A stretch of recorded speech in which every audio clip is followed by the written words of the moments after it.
freezing point depression and boiling point elevation is a property related to solutions.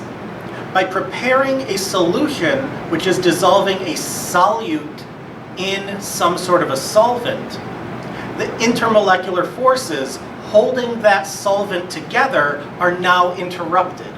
And because of that, the resulting energies needed to change the phase of that solvent are now different. So looking at different solutes and how they interact with different solvents, you can change the melting point and boiling point of pure solvents by introducing different solutes into the system. Freezing point depression and boiling point elevation are phenomena that occur in solutions or mixtures of different compounds. Overall, molecules are held together in bulk by intermolecular forces. These are the things that make the different molecules, even of the same compound, hold together, not through direct bonds, but just through attractions between the individual molecules. Overall, there are 4 different types of intermolecular forces, and most all of them are due to electrostatics, or positive and negative interactions. The first one, dispersion force, also called London force, is a force that all molecules will have. Electrons surround different atoms, and they're in a probability dispersion around the nucleus and around the bonds. They are not always in a static position. Electrons are always moving within the molecules. With that, at any given time, there will be one part of a molecule that has a little more electrons than the other side, creating a minor little dipole in the molecule itself. One area of positive charge, one area of negative charge. In bulk, if there are trillions of molecules, there are multiple different molecules, each with some positive and some negative, and they move around so they can orient themselves to align the positive and negative ends that are continually changing. This is also one of the weaker intermolecular forces.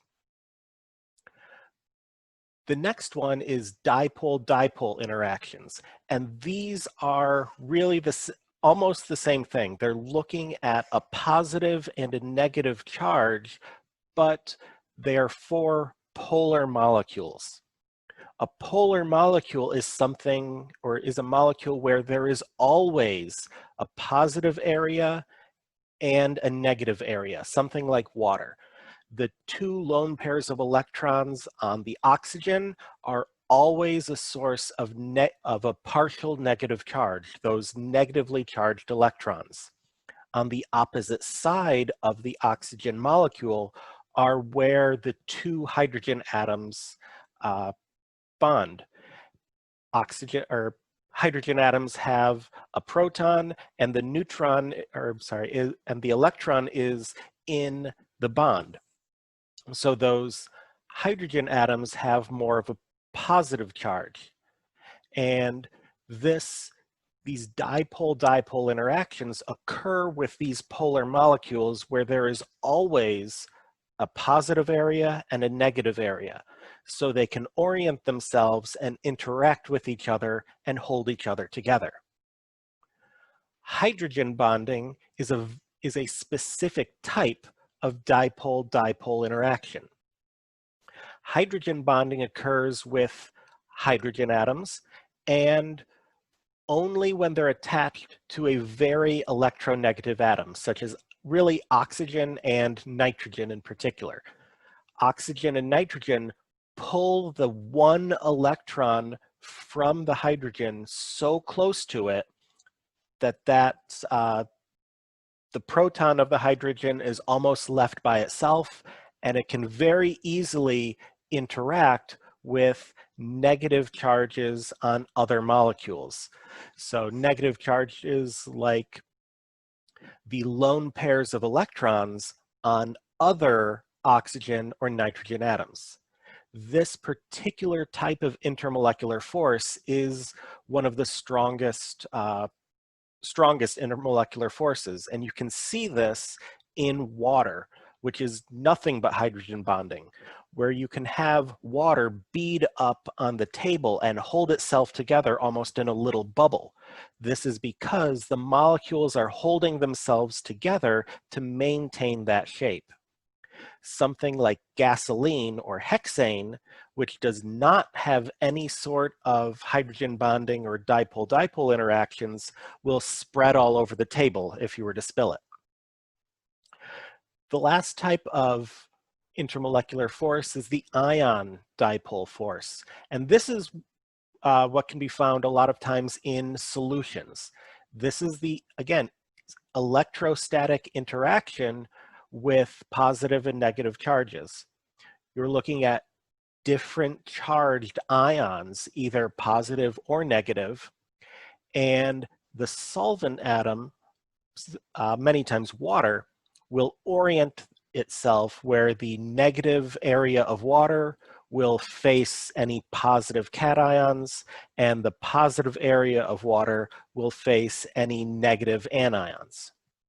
So these are the 4 different types of forces that hold molecules together and make sure that they maintain their shape. Substances exist in different phases: solid, liquid, or gas. In a solid, there's a lot of intermolecular forces. That's why it is a solid shape. It's a solid object. It is rigid and doesn't just fall apart. Liquids have a little less intermolecular forces. They can move around and kind of meld different shapes, and gases have almost no intermolecular forces. They're very dispersed. The individual molecules are typically flying around all over. They take up a lot more space. And where these transitions occur depends on the amount of energy that the molecules have. Under normal conditions, at normal pressures, water will freeze at 0 degrees Celsius and boil at 100 degrees Celsius. So this means that ice below 0 degrees Celsius has to add some energy and break some of those intermolecular forces in order to become a liquid. Liquid water has to break even more of those forces to become a gas. And these temperatures at which phase change occurs depends on the atmospheric pressure. So if something is under a vacuum, there's less resistance for these forces to break apart. It doesn't have any air or anything to move around, any other molecules. So it doesn't have to interact with those. So it's usually at a lower temperature where it boils, and somewhat a higher temperature where it freezes. When substances go through phase changes, they're taking in energy, or there's an exchange of energy. When you're breaking the intermolecular forces, such as either going from a solid to a liquid or from a liquid to a gas, energy needs to be put into this system. It is an endothermic process. If you're going to form these intermolecular forces, it's an exothermic process. Gases have a lot of energy associated with them. So to go into a state that has less energy, a liquid state, a lot of that energy then needs to be released. It will be exothermic. Now, when these substances undergo a phase change, there's the heat of fusion and the heat of vaporization. These are the thermodynamic properties. These are This is the energy required for these molecules to undergo a phase transition. Like the previous experiment, there's this enthalpy. But in the previous experiment, the enthalpy and energy used was just changing the temperature. This heat of fusion and heat of vaporization is the energy needed to only change the phase. As something is changing its phase, there is no change in temperature. So at a phase transition temperature, let's say 0 degrees water. 0 degrees is the normal phase transition temperature between ice and water. At 0 degrees, there can either be ice, water, or a combination of both, depending on how much energy was input into the system. If only so much energy was input into the system, it might not melt all the way. But it would stay at that constant 0 degrees temperature until all of the substance has gone through a phase change, and then it can continue on starting to change the temperature. Typically, with a new phase, also comes a new heat capacity. An interesting thing that occurs with phase changes is the Leidenfrost effect. This is where something with low energy needs to gain energy in order to change phases and vice versa. This can be seen in something like liquid nitrogen. Liquid nitrogen is very, very cold. So if liquid water is put in liquid nitrogen, it will freeze to solid ice. That freezing process is exothermic, releasing energy around the water. Really, it's creating a little buffer of space between the liquid nitrogen and the water as it's releasing that energy because it's exothermic. The same is true when going from something like liquid to a gas. It's absorbing energy from the surroundings to change its phase. So if you have liquid water in something like liquid lead, boiling lead, the water will change into water vapor, absorbing a lot of energy from the liquid lead. This was a parlor trick back in the Middle Ages where people would plunge their wet hands into molten lead very quickly and have an unburnt hand. This is because the water was changing into the gas phase, and that did not change the temperature, but it absorbed a lot of heat. So they could do this very quickly and usually be okay. In solutions, there are many things that can play a role in, or many things that can change the properties. A solution is something where there is one particular compound dissolved or spread apart in another. The solvent is something that's doing the dissolving. It's usually in much more bulk material, and the solute is what breaks apart or is just what is dispersed throughout the solvent. Choosing a solvent is very important in a lab setting as different reactions can occur depending on what the surroundings are. When a solute dissolves in a solvent, this does have an enthalpy associated, and this is what was seen last time, looking at the heat of solution. But once it's dissolved, there will be a change in now the bulk properties of the solution as a whole. One of those bulk property changes would be the temperature at which the solution will freeze or boil. When you add a solute to a solvent, you've disrupted some of those intermolecular forces. A lot of those associations and forces holding all of the molecules together are now disrupted. There are solute molecules in there as well, so they're not as well, the solvent molecules aren't as well packed and are more dispersed.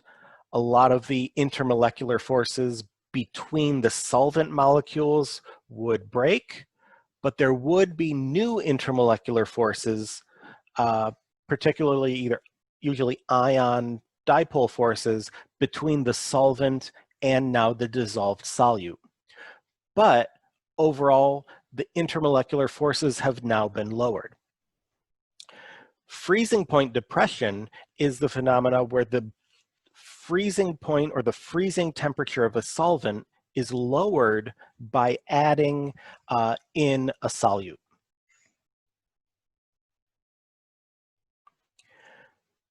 When looking at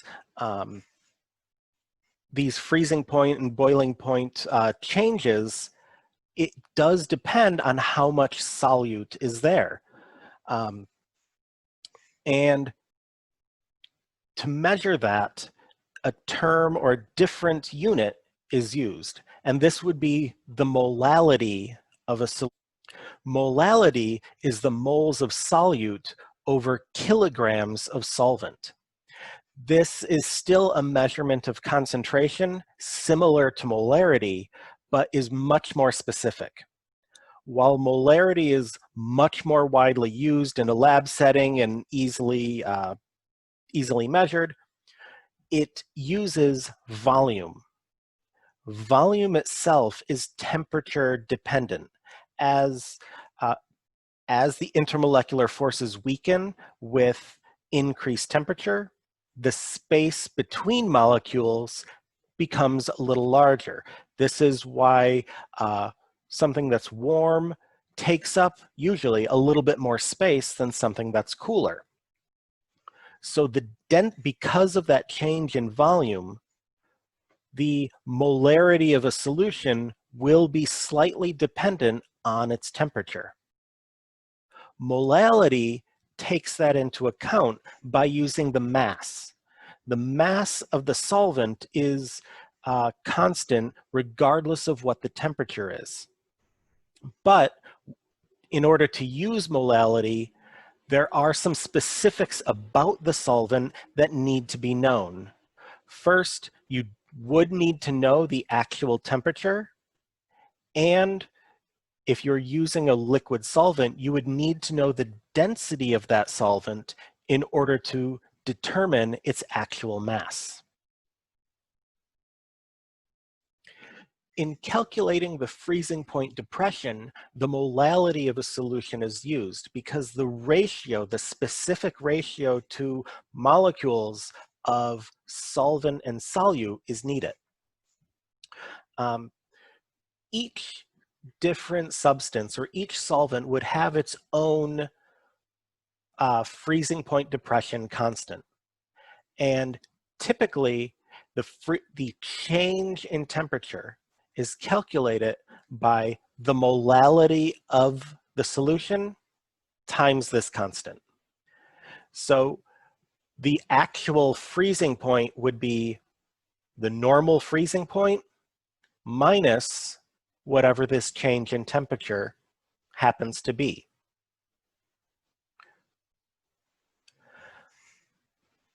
Sometimes though, particularly with ionic solutions or salt solutions, there is another factor that comes into play, which is the Hof factor. And this is because when an ionic solid dissolves, it does not just solubilize itself and spread apart. It breaks apart into individual ions. And each of those ions are now a particle in the solution. The solvent has to surround not only one, but also the other. In pretty much all organic compounds, the Van Hof factor would just be 1. So one organic compound splits apart from the other organic compound of itself, and the solvent surrounds it all. So for every one molecule, there is just one thing that the solvent needs to surround. But in these ionic compounds, when it dissolves, it breaks apart into its individual ions. One molecule of sodium chloride would break apart into one sodium ion and one chloride ion. Now there are two components that the solvent needs to surround. Same thing with calcium chloride. There would be one calcium and two chloride molecules for a total of three components that the solvent would need to surround. So the Van Hof factor would change would cause a change in the temperature change, where it would be the molality times this Van Hof factor times the freezing point constant of the particular solvent. The same can be very true for boiling point elevation. Again, there is a normal boiling point, and each solvent has a boiling point constant. So the temperature change or the temperature increase of boiling point would be the molality of the solution times any Van Hof factor times the boiling point constant. This experiment is one that can be performed at home to look at the properties of freezing point depression. Overall, the materials you'll need for this at-home experiment are measuring spoons, teaspoon and tablespoons. And if you don't have actual official teaspoons and tablespoons, disposable plastic spoons are exactly 1 teaspoon. So you can use those as a measuring device. You'll also need salt, sugar, and some rubbing alcohol. Any concentration will do. Usually these are sold at pharmacies in either 70% or 90%, and either of these would work for the experiment. Later on in the report, all you would need to do is record what percentage you were actually using. You'll also need an ice cube tray or some other type of small containers to contain approximately 1 tablespoon of liquid.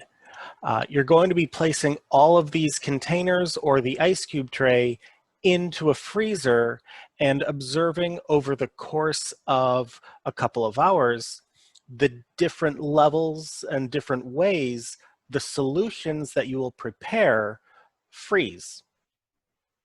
A couple of standard values that you can use when looking at calculations are the masses of sugar and salt. Typically, these might also be able to be found on the packaging, under the nutrition information, under the serving size. But if they're not available, you can use these numbers. 1 teaspoon of sugar should weigh 4 grams. 1 teaspoon of salt should weigh 6 grams. Again, depending on the type of salt or type of sugar, there might be a little bit variability between these numbers. So use what's on the nutrition information for the sugar and the salt. But if that is not available, these numbers would be more of a standard value. In this at-home experiment, you're preparing solutions of different molalities. Primarily, you're preparing salt solutions using household table salt. To do this, you're measuring the volumes of water and of either table salt, sugar, or rubbing alcohol using teaspoons and tablespoons.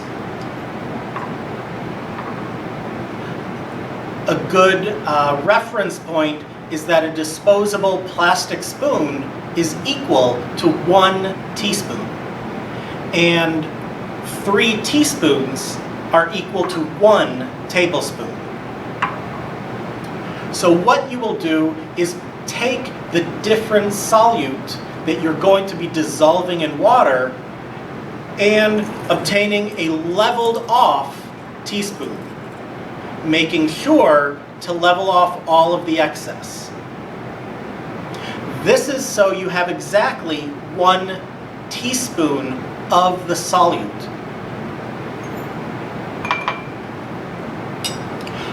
By doing this, you're going to use the different values given in the procedure and in the report form. 1 teaspoon of table salt should weigh exactly 6 grams. 1 teaspoon of sugar should weigh exactly 4 grams. You may also wish to look at the nutrition information where it may tell you exactly how much each teaspoon will weigh, either in units of a 1/4 teaspoon or something like that. You can see how many grams are associated with that particular volume. You can then use that to determine how many moles of your compound you have. You're then going to be dissolving that with regular tap water. And by putting in exactly the number of tablespoons that it initially recommends, you're going to be making solutions of different molalities. The first and most dilute solution uses 7 tablespoons of distilled water.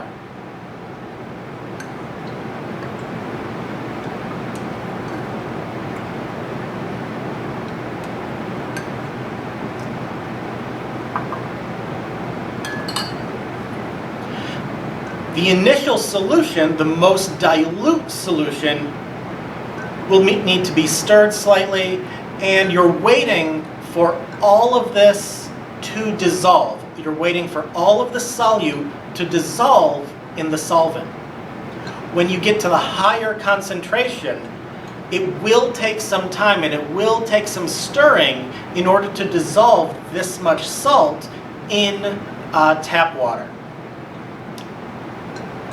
When the solution is fully dissolved, you can then measure out exactly 1 tablespoon of your solution and add that to 1 well of an ice cube tray.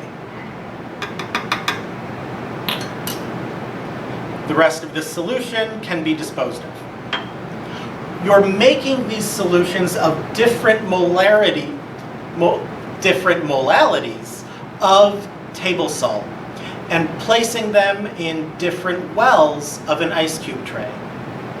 You're also going to be preparing 1 solution of sugar and 1 solution of rubbing alcohol. Each one of these solutions is placed in a different well of an ice cube tray, at which point the entire ice cube tray will be placed in the freezer. Over the course of this experiment, you're going to be monitoring which solutions are freezing and observing how the solutions look during this process. You're initially going to be recording the observations over every 10 minutes over the first hour, and then at a total time of 90 minutes, so an hour and a half total, and then at a total of 2 hours. You're going to be recording what the solutions look like. Is it frozen just on top? Is it forming a slush? What does that look like? What are your observations? After which you'll wait until the following day and make your last observation. You're going to be leaving this ice cube tray in the freezer for overnight, and then the following day checking to make sure which of these solutions were able to freeze, which ones were not able to freeze, which ones were able to just form a slush. And this is based on the freezing point depression of the different solutions with different molalities.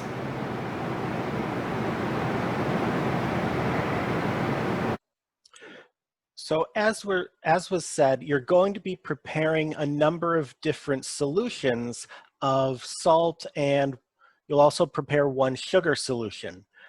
When you're preparing these, you should start with the lowest concentration first, the solution that has the lowest molality. These solutions will dissolve faster. The high molality salt solutions will take a few minutes to dissolve. You'll need to stir that around for maybe a couple of minutes before all the salt actually dissolves. When you have the solution prepared, you're going to be taking 1 tablespoon of your prepared solution and add that to one of the wells in the ice cube tray. And for each solution you're preparing, you're using the same volume in the ice cube tray. And then that way you're taking that and putting it in the freezer all at the same time, so you can get more of a sense of how these solutions freeze as a function of concentration, looking at their observations. You'll be using the mass information that was given in the previous slide or that is listed on the packaging to convert the volume of sugar and salt in terms of teaspoons and tablespoons into a mass and then into moles using the molecular weight. This is a temperature dependent experiment, so you will need to know what the temperature is at home. So to do this, you can look at thermostats. They generally will give a temperature, though it might be in Fahrenheit. You would need to convert that. Or there can be temperature apps and things to figure out what is the temperature where you're performing this experiment. The reason the room temperature is important is because of the density of water. This experiment looks at molalities, and because it's looking at molality, a direct ratio between the number of molecules, you need to know exactly how many moles of water you are using, and the density will vary depending on the temperature. The density of water will not be exactly 1. None of you will be performing this experiment at exactly 4 degrees Celsius. So you're going to be looking at what the temperature is, where you are, where you're performing the experiment, and then looking up what is the density of water at that particular temperature, or at least very close to that temperature. Again, it will not be a value of exactly 1, but it will be pretty close. And use that density value out to all of those significant figures. Many times it will give the density of water out to a number of significant figures. The final solution that you're preparing is a solution of alcohol, typically rubbing alcohol. Rubbing alcohol, or isopropanol, is already a solution when you would purchase it at the store. Typical solutions of rubbing alcohol are either 70% or 90%. If you have a 70% solution of rubbing alcohol, this means that 100 milliliters of your rubbing alcohol will be 70 milliliters of pure isopropanol and 30 milliliters of water. So when you're going through and looking at your alcohol solution that you're preparing, you also need to first identify the pure amount of alcohol that is present just in the volume of rubbing alcohol that you used.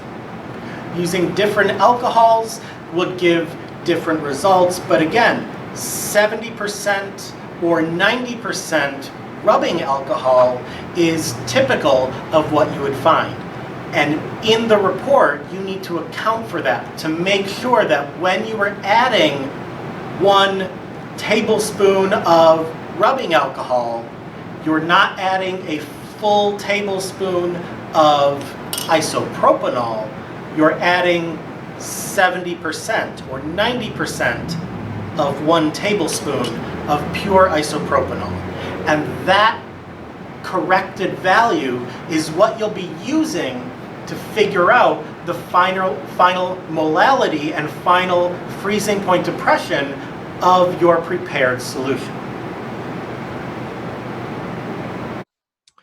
The last solution you are preparing is using alcohol. Typically, you'd be using isopropanol or rubbing alcohol.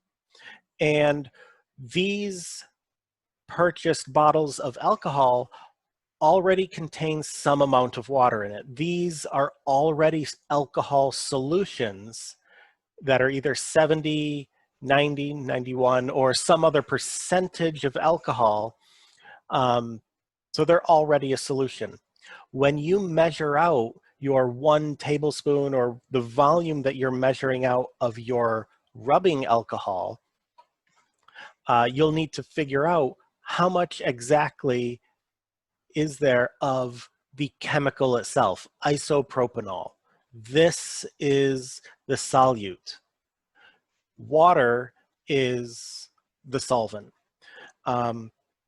So when you're going through, if you measure out 1 tablespoon of a 70% alcohol solution, that means 70% of that volume will be isopropanol and 30% will be water. So you will need to figure out how much pure alcohol are you adding to your solution.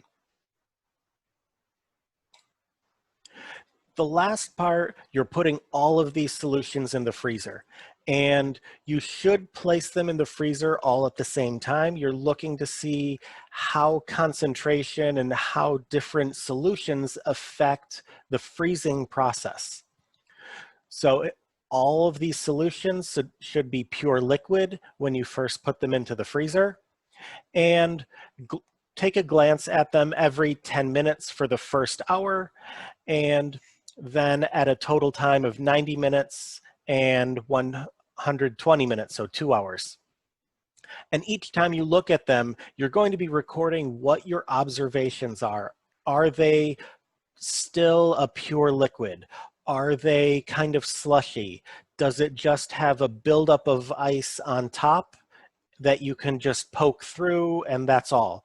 So you may want to either take a spoon or something and poke it and see what is the type of ice that's building up in these solutions. The last observation will be the following day. This experiment lasts all the way until tomorrow.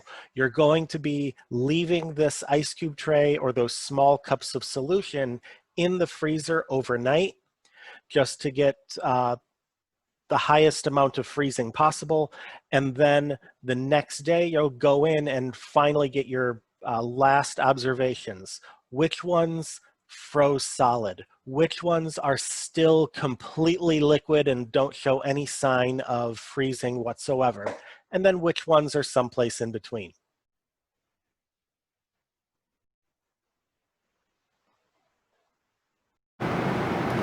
Overall, your at-home experiment is preparing a number of different solutions of table salt, sugar, and rubbing alcohol just by using the volumes of teaspoons and tablespoons. You're going to be needing to convert those actual volumes into milliliters using the conversion, but from there you can determine the different molalities of the different solutions and the actual freezing point of those different solutions and base those, or at least compare those to the observations that you're observing as you look at the solutions in the freezer.